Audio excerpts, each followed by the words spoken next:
अंगणवाडी यात्रेची तयारी अंतिम टप्प्यामध्ये असून पहाटे 3 वाजल्यापासून दर्शन सुरू होणार आहे।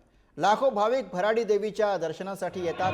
सुलभ दर्शन व्हावा यासाठी 9 दर्शनाच्या रांगा ठेवण्यात आल्यात। राजकीय लोकांची मांदियाळी असते आणि मुख्यमंत्री उपमुख्यमंत्री दर्शनासाठी येत असतात आणि याचाच आढावा घेतलाय प्रतिनिधी उमेश बुचडे यांनी। बघूयात।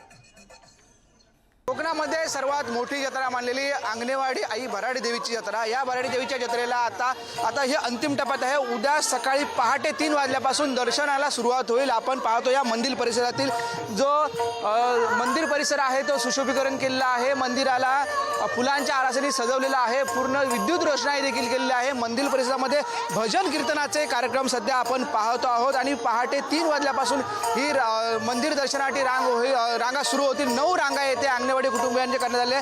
पोलीस प्रशासन देखील सज्ज आहे। पोलिसांकडून तब्बल 600 पोलीस म्हणजे 50 पोलीस अधिकारी आहे, 450 जे कर्मचारी आहेत आणि होमगार्ड असे हे पोलीस 600 पोलीस कर्मचारी हे तैनात करण्यात आले आहेत। तसेच बघायला गेलं तर आपण वेगवेगळे विविध पक्षाचे नेते देखील येणार आहेत अशी माहिती समजत आहे। त्यामुळे या म्हणजे संपूर्ण प्रशासनाने जिल्हा प्रशासनाने चांगले बंदोबस्त केलेला, चोख बंदोबस्त येथे ठेवलेला आहे। त्यामध्ये पोलीस प्रशासन आहे, आरोग्य प्रशासन आहे, महसूल प्रशासन आहे, सर्व प्रशासन येथे आपल्याला पाहायला मिळेल। आपण या सध्या परिसरामध्ये आहोत की विद्युत रोषणाईने हे मंदिर सध्या सजवलेले आहे। त्यामध्ये आकाश पाळणे आहे, त्यानंतर बाहेर विविध रंगाची दुकाने देखील आलेली आहेत, खेळण्याची दुकाने आहेत। रामबून जे भाविक येत आहेत आणि कोल्हापूर असेल, पुणे असेल, नाशिक, नागपूर, पुणे, मुंबई यासारख्या ठिकाणाहून लाखो भाविक येथे दाखल होत आहेत। काही भाविक दाखल देखील झाले आहेत। मंदिर परिसर इतका सुशोभित आणि चांगला दिसत आहे। त्यामुळे काही तासांनी आता मंदिराच्या म्हणजे दर्शन रांगा सुरू होतील एवढंच आपल्याला इथं दिसत आहे। कॅमेरामॅन अमेश सुर्वेसह उमेश बुचडे, पुढारी न्यूज,